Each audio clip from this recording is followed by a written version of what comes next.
we often aren't sure ourselves what we believe until we teach our children. And sometimes we're surprised by our belief.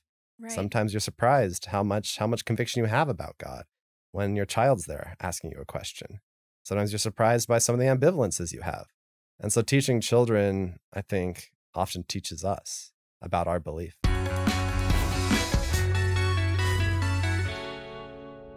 Hi, and welcome back to Saints Unscripted. My name is Lauren, and today I'm joined by Sarah and Josh. How are you guys doing today? Great. Thanks for having us. Yeah, thanks for being here. So we're going to be talking about ways we can teach the gospel of Jesus Christ to children, especially in an increasing secular world. Josh and Sarah are from the Instagram page For Little Saints, which is a guide for parents to teach the gospel to their children.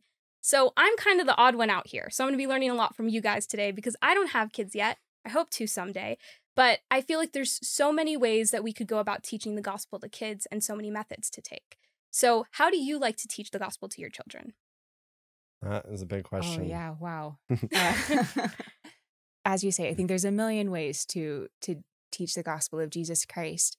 For me, I feel like I've observed this imagination where we imagine that kids can sit down for a long time and listen to people talk and be still, and keep their arms folded, and that's how they're gonna learn about God. And I think that there is real utility to that. I think, this is a really, really fast-paced world now, and the ability to be still matters and takes like intentional training and is helping kids to be able to do that is really worthwhile. And at the same time, I think also, Jesus met children where they were at, which was probably often like running around in the streets and picking their noses, right? And being able to allow children to be these wild things of nature that are beautiful as they like run through the fields and roll in the mud and helping them, embrace God in all the places that God is, not just in Sunday school and in primary lessons, but also in the dandelions and helping them just feel the divinity that's infused in all the world is really valuable and is more likely, I think, in my experience with my two very high energy boys, that's where I think we've had some of our more connective experiences around the divine. Yeah.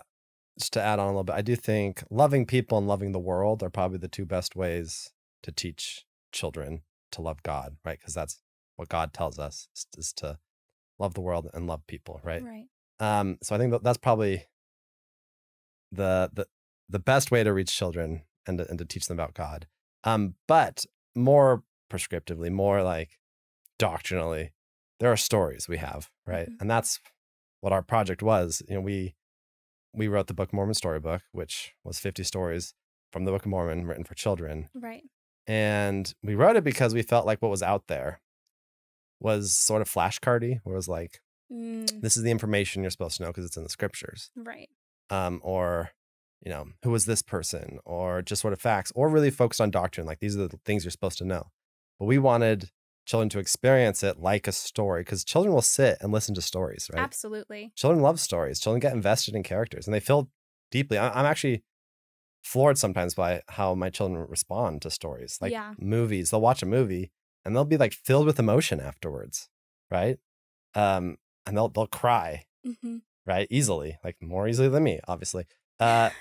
Maybe not obviously. I cry sometimes, but they'll like cry. They feel things profoundly, and stories are a real way to reach children. And we wanted to write beautiful stories that a parent and a child could sit down and read together and both feel God. It wasn't just talking down to children.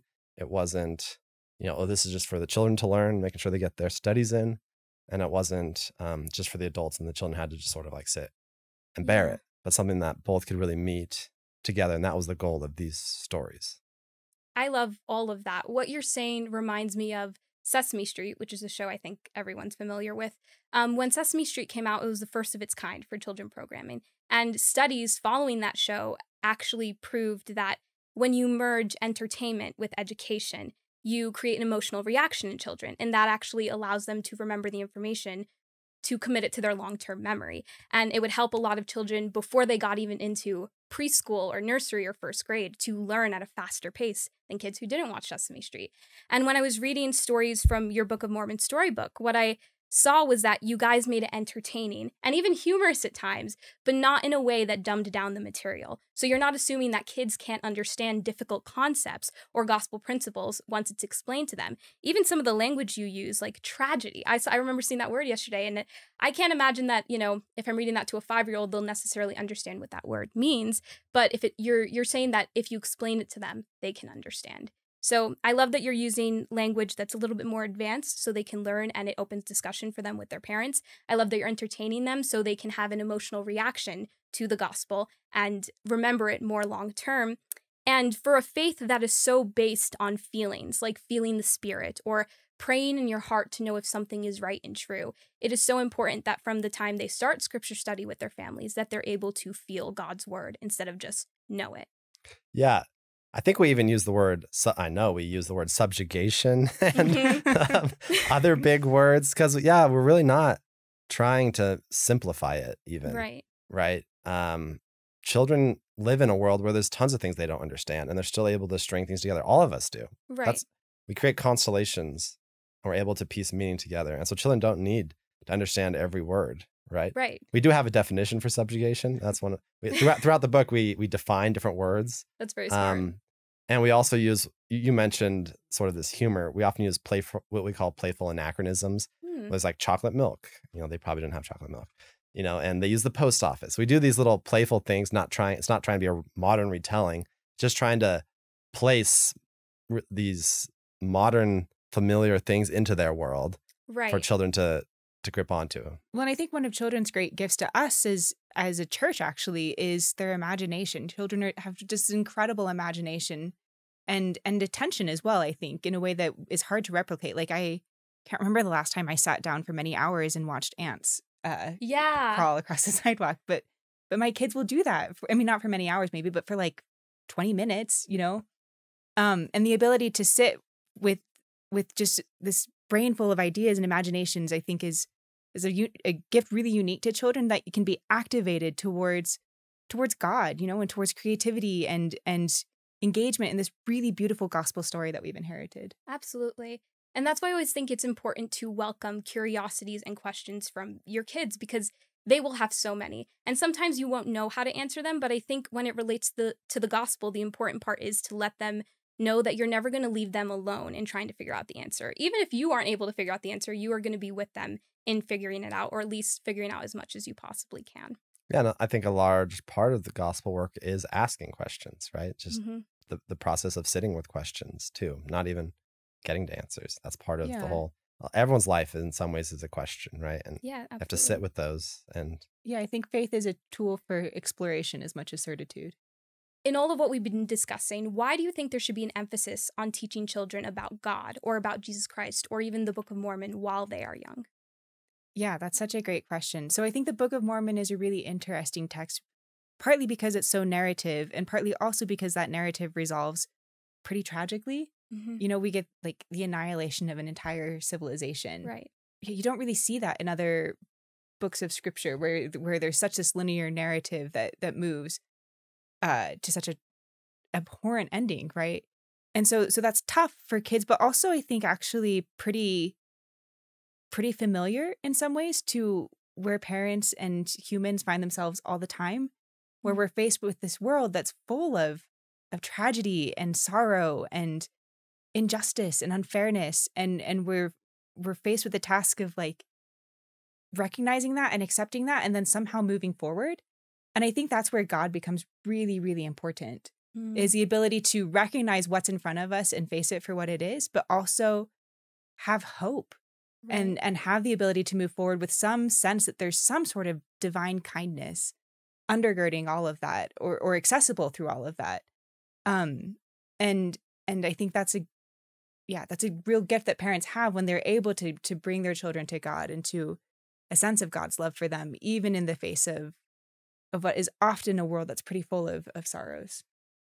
This might be getting into other questions, but in a lot of ways you can't help but teach what you believe, right? Right. I think oftentimes children reveal a lot to us about what we believe, right? There's sort of this trope we've had a lot of post-apocalyptic literature come out in the last 10 years, whether it's movies or texts.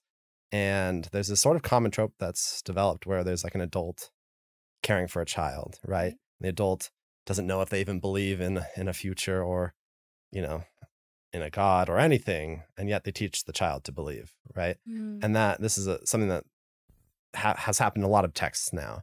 It's interesting because I think there's something really true to it, where we often aren't sure ourselves what we believe until we teach our children, and sometimes we're surprised by our belief. Right. Sometimes you're surprised how much conviction you have about God when your child's there asking you a question. Sometimes you're surprised by some of the ambivalences you have when there's a child there. You know, it sort of takes away a lot of the covers, the facades, it disarms us. Sorry, what? Layers of jadedness that we protect ourselves. It cuts through that. And so teaching children, I think, often teaches us about our belief, where it's weak, where it's strong. Well, I think you see that also, I think, really beautifully in the end of the Book of Mormon, where, you know, Mormon and Moroni are witnessing just the worst of humankind. And Mormon starts writing about charity and faith and hope. And it feels so out of place in the context. And yet they're written in letters to his boy. Yeah. To his boy who's about to inherit this earth that his people have created and destroyed. I'm really moved by that, but also I think I recognize that impulse in myself and in other parents. Well, there was an interesting Instagram post you made recently that I would love to reference because I wanted to ask why you felt the need to share it and just for you to talk more about it. And it said, "Children are not born hoping, but they reveal the hope we have in ourselves." Could you please tell me more about that? Yeah, I mean, I think it's just like Josh said, we have, you know, Josh talked about post-apocalyptic literature. You also actually see the same thing in Polyanna. In contrast, where you know, there's this little girl who's so sweet and innocent and imbues this world with gladness and kindness and hope. And then she literally falls and becomes paralyzed and is just deeply cynical for a little bit. And then it's the adults who gather around her and start playing the glad game with her again and teach her how to hope. And it's a little saccharine and sentimental, but also I think just so actually accurate to what we all do all the time, where children fall or have a fight with their friend or something, and we help them move through that intelligently and thoughtfully, and most of all, hopefully. Right. That there's still good in people and still good in the world, and that they're going to be okay and come out with you know, brightness on the other side. I was going to say, I think in a way the Book of Mormon might be one of the original post-apocalyptic texts because it's written before the apocalypse. Some of it's written after, sort of the country, right? Right. And it's written to the future population, right? It's buried in the earth, come up 1,000 years later, and it's this like message of hope that's been buried, right, from this civilization that was destroyed. And it's buried where? It's buried at Cumorah, the place of failure, right? And they plant it in the earth and prophesy that it's going to come forth and bless future generations, right? And so it's this text about hoping through the worst things. And hoping that children specifically will be able to carry it forward. Yeah, and it's written to their brothers, children, right? Like it's written to the future, to the children. And in that way, it has some traits of children's literature in the sense that it's about things that really matter. Like children's literature tends to be about fundamental things, right? Kindness, goodness, love, right? Yeah. And that's what the Book of Mormon is about. It's not written to children. It's not a board book. It has big words. It has King James English. It has, complexities that aren't friendly for children. It's very nuanced. Yeah. Sermons. It has all sorts of things. But it has fundamental messages and moral stories, right? These are things that are very familiar to children's literature. It borders on sentimentality, right? Yeah. As all children's literature does, because we're all a little sentimental with our children, right? Because there's something real about sentimentality. So yeah, it's sort of, in some ways it's very much not children's literature, but it offered itself to us as like this amazing pool for children's literature because it has all these amazing stories. Well, you guys were very creative and thoughtful in the way you interpret the scriptures in your stories, which is why I personally loved reading them. I'm wondering, because we mentioned how there is so much tragedy in the Book of Mormon and just in life in general, do we feel that children need to be protected from any parts of the Book of Mormon? I mean, for example, how would you explain to a child what happens in Alma 14? Right? Death is one thing, but watching women and children of converts being burned and having the spirit constrain Alma and he can't save them, how do you break that down to explain to a child and still give them a message of hope by the end of that lesson? Sarah? Yeah, I mean, yeah, absolutely. There's all kinds of really, really difficult stories that we sweated over when we were working on this. I'm sure. I think the one that we maybe even argued over, I don't know, maybe it was an argument, I'm not sure, bordered on argument, disagreed over, was Laban, the story of Laban. But Ammonihah, that one also felt like one that it was important to tackle, because not just because of the magnitude of the violence, but also because of the way that it seemed to actually change Alma and Amulek specifically. Yes, yeah. And I think looking at it through that lens, it becomes something that you can talk about, right? If it's just in a black box that you never touch, that just was like this horrible thing happened and we have no way of understanding it, and it's insane and we can't talk about it, then the children have no way of understanding it. Mm-hmm. But if you show the way that show it through a human lens of how it impacted real people and how real people worked to make sense of it, then it becomes a conversation, not just this crazy thing that happened, but something that you can work through together, that you can see the ripples of in human experience. So for Amulek, for example, at the end of it, he's not okay. Right. He goes into this, it seems like some sort of spiraling depression where Alma has to take him back to his house and take care of him. And that's actually really lovely, I think, to recognize the ways that humans in the ancient church were impacted by tragedy, and that those humans in the church had to learn to like bear one another's burdens and comfort those that stand in need of comfort. And similarly, Alma, we talk about in our Ammonihah story, the way that he was changed by the events of Ammonihah, where to the people of Ammonihah, he was trying to out all these different sorts of rhetoric. He's like, you should be good, you should repent, because then you'll feel God's love. And the people didn't listen. And he said, well, you should be good and repent so that you don't go to hell and burn in fire and brimstone. Mm-hmm. And then they burn people in fire and brimstone. And after that, Alma never talks about fire and brimstone again in the Book of Mormon. He never talks about it. Fire doesn't come up. Right. He talks about, I think he has sort of a discussion of some sort of hell, but it's very, very different, markedly different than the hell that he presents to the people of Ammonihah. And I think that also is actually really hopeful for children, that you can come out of tragedy a changed person, but maybe a better person, a more hopeful person. I love how the way you teach it always leads back to a Christ-like attribute. So we have comforting your friend, being there for them in a time of need, but also looking at your own actions or the words you have been speaking and seeing if they are the best way to communicate with people. In this case, is fear-mongering the best way to preach the gospel, or is it by showing how much Heavenly Father loves you? So I absolutely love that. Yeah, I think, so we kind of took a guiding ethic for all the stories, which is that these are real stories about a real God who loves real people. And so we didn't allow ourselves to use characters as characters. Right, you gave them humanity. Yeah, all of them, even Zeezrom, even, all of the characters. Laban, right? So you can't just chop off someone's head and have it just not matter to this narrative, right? When you take that approach, right, the happy stories become very happy because these are real people. Yeah. The sad stories become very sad because these are real people that God loved. Yeah. Right? These aren't just people that can be dismissed.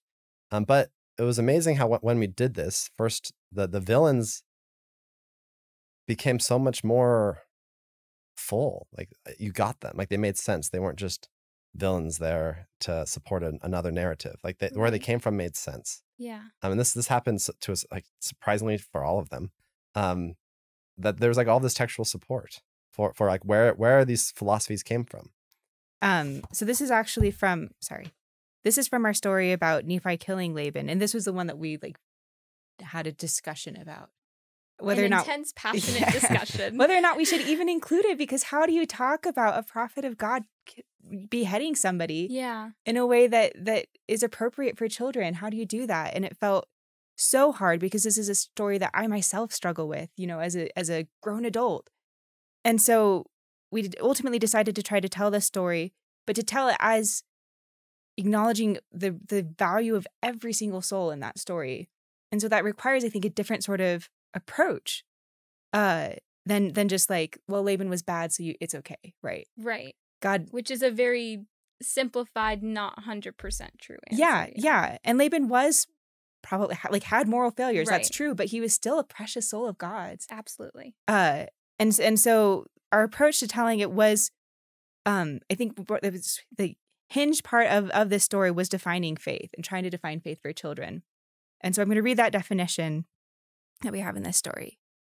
Faith, a definition. Faith is believing in God's love, even when it's hard to see or feel or believe. Sometimes having faith is easy. For example, when you can't understand why God is letting the rain keep falling even though you were tired of getting wet, having faith might simply be hopping into another puddle and then looking up into the cloudy, wet sky and shrugging your shoulders and saying, "Mysterious ways, O Lord, mysterious ways." But sometimes faith is hard. Sometimes it takes tears and yelling and hugs and laughs and real bravery. Sometimes you have to fight for faith because God won't always make sense. Then we go on to have a discussion about Nephi trying to figure out why this is necessary. And it says, but it didn't make much sense to Nephi, and it probably doesn't make much sense to you either, because it's not much of a children's story. But God promised that it would make more sense someday, and that eventually God himself would be asked to die, just like Laban had died, so that everybody else could live.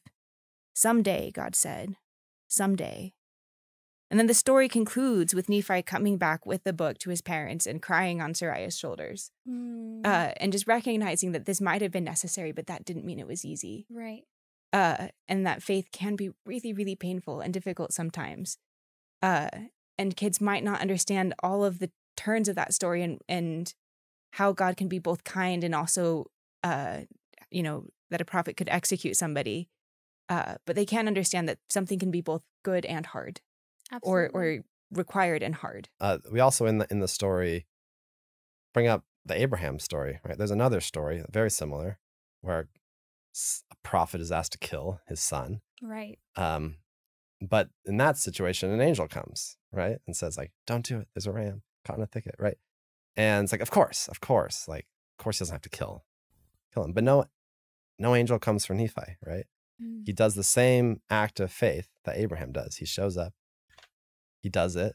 He's ready to do it, but no angel comes for him. And I feel like that was an interesting connection, because sometimes angels come for us, right, and save us, and sometimes they don't. Right. And no angel came for Nephi. I love that. And I love how honest the story is that you guys have written, because it's just so direct. God sometimes does not make sense, or this is not a children's story. But the way you connected it back so beautifully to Jesus Christ's suffering and how he would die for us. And even though Laban was a bad guy, Jesus Christ still died for him and also felt all of the pain that he felt in that moment when he was in the Garden of Gethsemane. So you always connect it back to what's the most important thing, and that's God's love for all his children, whether the angel shows up or not. Yeah, very much. I mean, again, we're telling real stories about a real God who loves real people. Yeah. And so God's love was always the goal, was that you would read a story and feel that somehow God's love was there, that God's love occupied that story. I think that was the goal of all 50 stories. A question that brings up for me is, how do we teach children that they are feeling God's love? How do we teach children that they are feeling the Spirit? For those who don't know, can children feel the Spirit? Yeah, I mean, I feel like that's actually a great question. So I have this like core memory. I was a 9-year-old little girl, and my parents were away at like girls' camp or something like that. And so we were staying at a friend's house, and my sister and I went to the park, and then we were supposed to walk back to our friend's house, but we couldn't remember what it looked like. Oh. And so we got lost, and we were walking up and down this street, and it was starting to get dark, and we were scared. And we prayed to know where to go and how to find the house. And I remember as this 9-year-old, middle-class white girl living in suburban Dallas, feeling like God spoke to me and told me where to go so that we could find our friend. And there she was. And the friend was there and picked us up and took us back to her home. And that was like this remarkable experience for me, feeling like no matter how insignificant I was and how like stupid my problem was, you know, I was in a very safe neighborhood. It wasn't actually an issue. That God could talk to me, to me, and direct my feet where to go.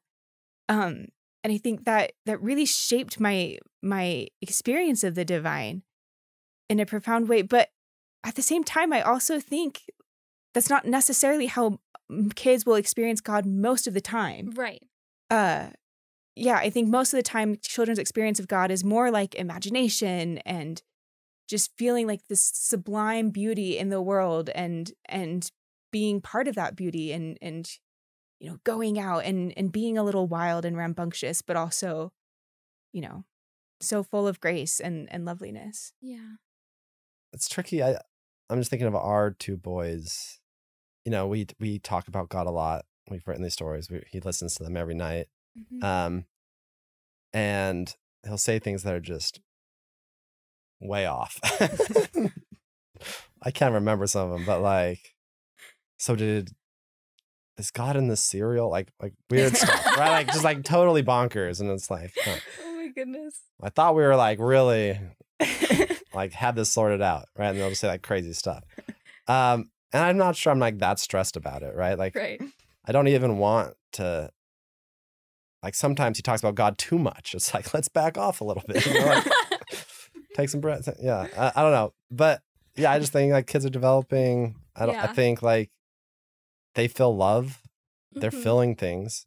They're being touched by stories. They're being moved by stories, and you know, they're going through all sorts of different kinds of development. And I don't think we need to be too worried about how it's all constructing, because that construction is profound. You know, it's way outside of our ability to control. Mm-hmm. Yeah, I think that's exactly right. I feel like I had this really moving, impactful experience as a 9-year-old, and I don't feel much stress about replicating that in my children at this point. Like if maybe they'll experience that and that's wonderful, and maybe, you know, they'll just be living their lives and being curious and exploring things and asking questions. And I think that's and then, you know, running off and being all fidgety during primary. And I think all of that is welcome. I do think that children are better at feeling the Spirit and probably feel it a lot more often than us jaded adults. I just don't think they always recognize it until they get older. Like you could have had experiences prior to that walk home where you might have felt it, but you just weren't aware. And that's natural and okay, right? It takes time to learn how you're feeling the Spirit. I think as you raise kids, the best thing you can do is not try to control or replicate experiences you've had, but maybe share with them if you are in a moment where you are feeling the Spirit, or you come home from church on Sunday and you felt the Spirit during that sacrament meeting. It's sharing with them and kind of giving them examples of how you feel the Spirit. So as they grow older, they can start kind of putting the puzzle pieces together and maybe recognizing it in the future of their own lives. But that's just my opinion. Yeah, no, I love that. I think also, you know, a lot of people struggle to feel the Spirit. Absolutely. As adults. And I think that it's also okay to be honest about that, about having faith that God loves them, even when you don't feel that, having faith that God is kind and good, even when you're not totally sure, or when you don't feel that viscerally in your own life. I think that's also actually a real gift to give children is the ability to hope for something and trust in something, even when you're not, even in the absence of strong evidence of it. Yeah, I think that there maybe is a slight danger of being too prescriptive in like, this is how the Spirit feels and like in these situations. I think it's great stories are great because stories allow for, like, you occupy a story as a hearer, right? You you listen to it, you become a character in it. And it's a great way to, it allows, there's a lot of ambiguities in stories. So it allows for a lot of flexibility. So I have nothing against sharing your experience, like great. But I think sometimes children grow up expecting certain things. Like this is when you feel the Spirit, is like first time at the temple, you're going to feel the Spirit, or like you're like, whatever, right? It's set up to like, this is how it is. And that can be very helpful to give people a scaffolding that they can build on. Like a mission's going to be this. But it can also be problematic when it fails to stack up for whatever reason. And so I just think it's really important to not constrain God or the Spirit to our experience of them or our expectations. Because like you said, like perhaps children experience it all the time and aren't that aware of it, because we often experience it as getting out of the world, right? Like it's like, getting out of the grind. And so it's this it's this counter experience to what's normal.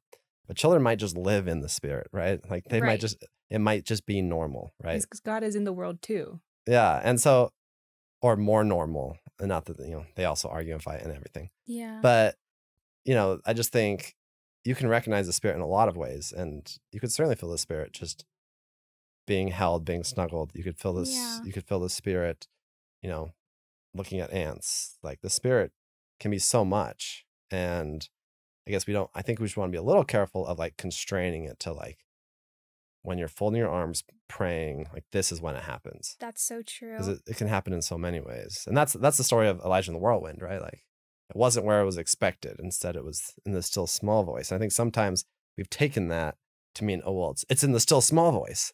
It's like, well, maybe it's actually not always in the still small places or the quiet places. Maybe it's in the rambunctious places. Like maybe it's just where it's not expected all the time. I 100% agree with that. So I converted to the church about 5 years ago. And what was interesting for me is, as someone who wasn't a child at the time, I was 19, I think, the missionaries kept telling me, oh my gosh, as soon as you get baptized, you're going to feel the Spirit so intensely. It's going to feel so different. And so I went in expecting to like just feel transformed the minute I got out of that baptismal font. And so like I get out and they're like, how do you feel? And I'm like, wet. I don't know, like I don't really emotionally, I don't feel a whole different. I just it felt a little bit overwhelming because the way they built it up was I thought it was supposed to be this grand big change of heart and thought, but it wasn't. It was slow and it was steady, and my conversion story has like progressed even up until now, and it's constantly growing. So I totally understand that, and I agree with it 100%. You don't want them to have these solidified ideas of this is the only place and time that you can feel the Spirit, or have this grand build up to something that they don't receive the same way, and then might think that they're doing it wrong somehow, or they're not doing enough.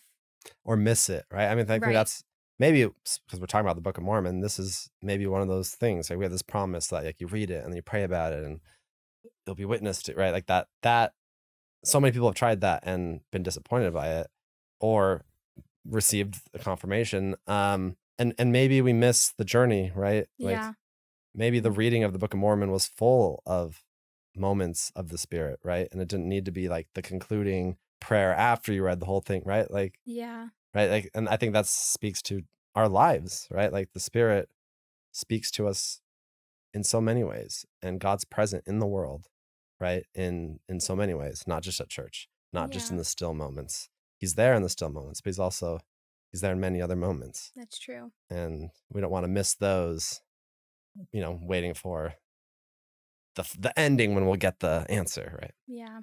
It reminds me of that verse, where two or more are gathered in my name, I am there. And it's like, that could be in the middle of a busy street in New York. And I say that because I'm from New York, and there are plenty of times I would sit with two missionaries on a busy street in New York and pray with them. And so and we would feel the Spirit. So it wasn't only about like the still moments. It can happen anywhere that you try to make it happen. Yeah. And I feel like I often feel the Spirit writing, like the process of writing these stories was a very spiritual experience. And I feel like I often feel it just talking to people or witnessing people, right? Witnessing the people around me or the world around me. I'm often struck with just moments of like, that's beautiful. Like those are almost always spiritual moments. Mm-hmm. It begs a question for me about people who do grow up in homes where they feel like they were indoctrinated at a young age, because they maybe grew up with strict principles or strict constraints on this is how you feel this and this is what you need to follow, and maybe learning to be obedient for obedience sake, which is not a problem if that's what you're choosing, but there are explanations to why we follow certain commandments, and I do think those are helpful in figuring out your why and who you're following them for. So what would you say to someone who has left the church because they grew up in an environment where they felt that they had to adhere to strict principles and weren't given an opportunity to decide if they believed it because it wasn't a choice? Yeah, I think that's a great question. I think my response would be, I mean, that's not avoidable, actually. Yeah. I know people who are devastated when their children leave their political affiliation. Right. We're going right to left or left to right. Mm-hmm. And, all parents are trying to raise their children with their values, the values that they have. Absolutely. And those values are coming from a good place, and they'll support those values with the support materials that they have, whether they're theological or secular, it doesn't much matter. Yeah, I think all children are manipulated in some way. You can't get around it when you're parenting. And you listen to primary songs, and sometimes it's like little propaganda, right? Like, but that's just, I mean, it's not like we're trying to avoid teaching people, and like we have our hands on the scale, right? We're not. Right, It's not like people are putting kids out into the world and being like, just pick up whatever seems good to you and behave however you want. Like, yeah, and we want to instill our children with values. Like that's a really important thing. Children are like, empathy is something that children develop. They don't like, it's not in them when they're born. And so it takes some intentionality to raise children to develop these values. And so I don't think that's all bad. I will say I do also know really, really deeply good people who have departed the church, who feel really complicated about their children, and they're wonderful, moral, good people. And I know their parents, and their parents are wonderful, moral, good people. 10 out of 10 parents. And so I think also it's complicated when you leave a faith that's dictated so much of your life to that point. And I think it just takes a lot of years of sorting through things and to be able to come out, whole again. Yeah, I think if we were to sort of draw a line between problematic parenting and good parenting, it would be between persuasion and coercion. Yeah. And that's, it sounds easy when you just use those two words, but, there's actually like all sorts of shades between those two things. Like when am I being coercive and when am I just persuasive? So it's tricky, but there is, persuasion ideally ends with the blessings of the beliefs, feeling, the conviction yourself. Right. And coercion often leads to feeling resentment and, lack of agency, that natural, all kids hate being held against their will, right? It's like, I'm a free agent, right? Like, that's like a human reality. We want to be free. And, it's tricky, the line between those two things. But I think that those would be the poles, and you'd want to stay as much as you can towards persuasion and and away from coercion as much as possible. But easier said than done. We too use timeout. Well, I think that's why the church, when they're sharing how to speak to people who have left the church or people who are investigators, it's love, share, invite, right? It's not force, coerce, make feel bad. It's invite's actually the last one. It's not immediately ask them if they want to come to church on Sunday, and if they say no, just keep asking. It's meeting them with that Christ-like love first, and then sharing your experiences and the things being an example, and then inviting them to come with you so they can have their own experience there. Yeah, I think, and also just recognizing that they also have something to share, that you have something to learn from them as well. Absolutely. And I love what you said about agency, just recognizing that your children have agency and showing them that you trust them to make good choices. And it also shows trust in yourself as the person who is guiding them in life, that you trust that you have taught them enough or are teaching them in the right way that they can go and make good choices, or they can make poor choices and then learn from that to make better choices in the future. It feels like a faithful act, right? Absolutely. I'm trusting in God's love as the force behind it all. Like, not my parenting acumen, not that I did everything right, but that like there's this force in the world, of goodness, right? And that your child's caught up in that stream, and it's complicated, it's not simple, but like things are gonna be okay, and just not stressing, like just trusting. I think it's an act of faith to let kids be kids and make choices. It's also an act of faith to discipline, but it's messy. But I think the main point of these stories, and I think that we'd want people to take home, is to trust in God's love and to feel His love. Yeah, I would say the arc of eternity is long, but I do think it bends towards hope. Yeah, absolutely. So, as the authors of this Book of Mormon storybook for Little Saints, why do you think that children are so prominent in the Book of Mormon, especially in 3rd Nephi? Yeah, so I think Jesus actually often uses children as a corrective, I think, where Robbie Taggart, who's a professor at BYU in the religion department, he also runs Come Follow Me Poetry, wrote this just astonishing poem called Ogfifo, I believe, which is about his son like finding a new word and being just astonished at his little act of creation, and his father then being astonished by his little boy. And he compared that to Jesus' disciples walking through the streets and bickering over who's the greatest in the kingdom of heaven, or is divorce okay or not. And Jesus responds by saying, hey, check out this kid. I just love that, because I think children really do sort of push against our pettiness and our sort of small cares and reveal again anew what actually matters, like what we're doing here. And we see that certainly in the Old Testament. I think that's part of why when Jesus is setting up this Zion community, he brings children to the center and stands them in front of everybody and says, behold your little ones. This is the purpose. This is what we're doing here. And then they teach right. Everyone. And then the children teach everybody about the history of everything. And this is a Zion that we're creating, is for these little ones that they can carry forth into the world. Yeah, I think in as much as children are the center of the Book of Mormon, it's when the people in the Book of Mormon are thriving. And yeah, you pointed out, Sarah, to me, the stripling warriors, right? Mm-hmm.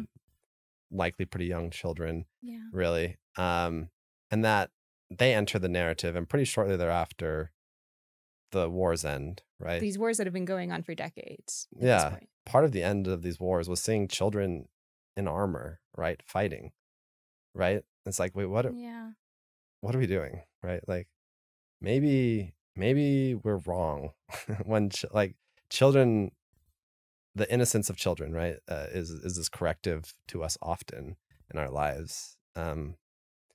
Causes us to question war, to question like things that we're very convinced enough to die for, and yet are we convinced enough to let our children die for, right? Mm-hmm. And they were, right, but also they weren't, right, because the wars end, right? They bring it to an end, and so yeah, children are just this really profound reality in our lives. They bring us hope. They teach us about ourselves.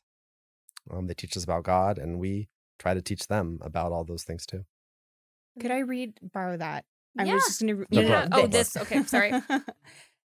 So this is just the last story in the Book of Mormon Storybook. Yeah, and so Mormon is writing to his son Moroni about all of the terrible things that have happened. And then he writes at the end, but Moroni, there is hope. I don't understand it. I do not know how I can feel it at the end of our people, at the end of our religion, at the end of my life, at the end of everything I have ever known. But I can feel it. It is deeper than my terror, deeper than my fear. It has gone below all things. It is deep, so very deep, even deeper than the depths of my breaking heart. And this is my final blessing to you. It is all I have left to give. You shall have hope. And now at the end of Moroni's life, he could feel that hope swell within him, still burning. His father's hope. Not just his father's hope, but his people's hope, the voice of the prayer that filled the cave, twirling, shining, and brilliant. And they spoke to Moroni, and with Moroni. It was his turn to offer the prayer, to pass on the hope to one other person and another person. And so Moroni wrote the prayer down at the very end of his father's book. And he said that hope is a gift. It was his father's gift and his father's gift and his father's gift all the way back to the father of all fathers, Adam, and then God himself. And it is a precious gift because it is both the beginning and the end of faith. And without faith, it is impossible to love. And without love, we have nothing. Without love, nothing else matters. Without love, we have failed already. Moroni knew that all things would fail. His father had failed, the Nephites had failed, Zion had failed, his own body was failing, and future generations would fail. You and I, we would fail. But hope remained. It stuck like a forgotten letter between the pages of our greatest failures, and sometimes the book sits on the shelf, gathering dust, and we forget about the letter inside until we open it and it falls to our feet. And Moroni added his father's letter to the book again. He ran his fingers across the words one last time. Hope was the letter, and the message was love. Love that was kind and generous, even when the world was crumbling. Love that accepted injuries and did not fear insults or pain or death. Love that did not blush when saying, I love you, and was never embarrassed. Love that lived all alone and was not lonely. Love that was secure and unmovable like an iron rod. Love that rose up and was greater than everything else and could be killed again and again without ever dying.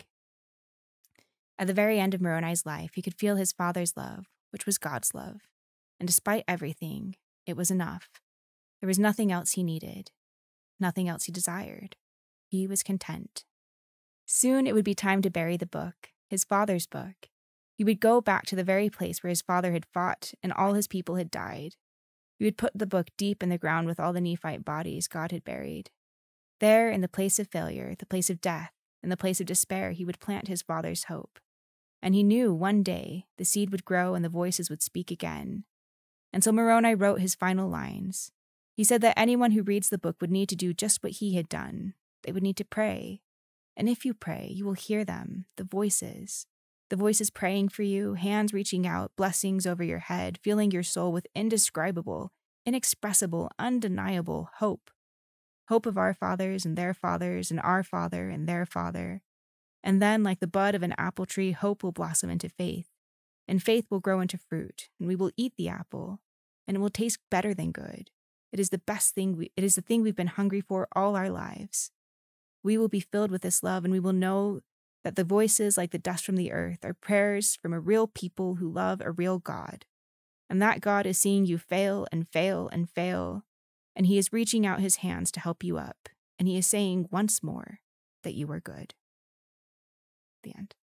Well, that was beautiful. And now I know the storybook is not only for children, because in you reading that, I just had a realization about areas in my life where I felt the Spirit before I even knew what the Spirit was. So thank you so much for sharing that. Thank you, Josh and Sarah, for coming on the show today and being with us and devoting your time to talking about a topic that I feel like is going to benefit a lot of people. Thank you so much. Great conversation. If you guys have any comments or feedback or questions, as always, please put them in the comments down below.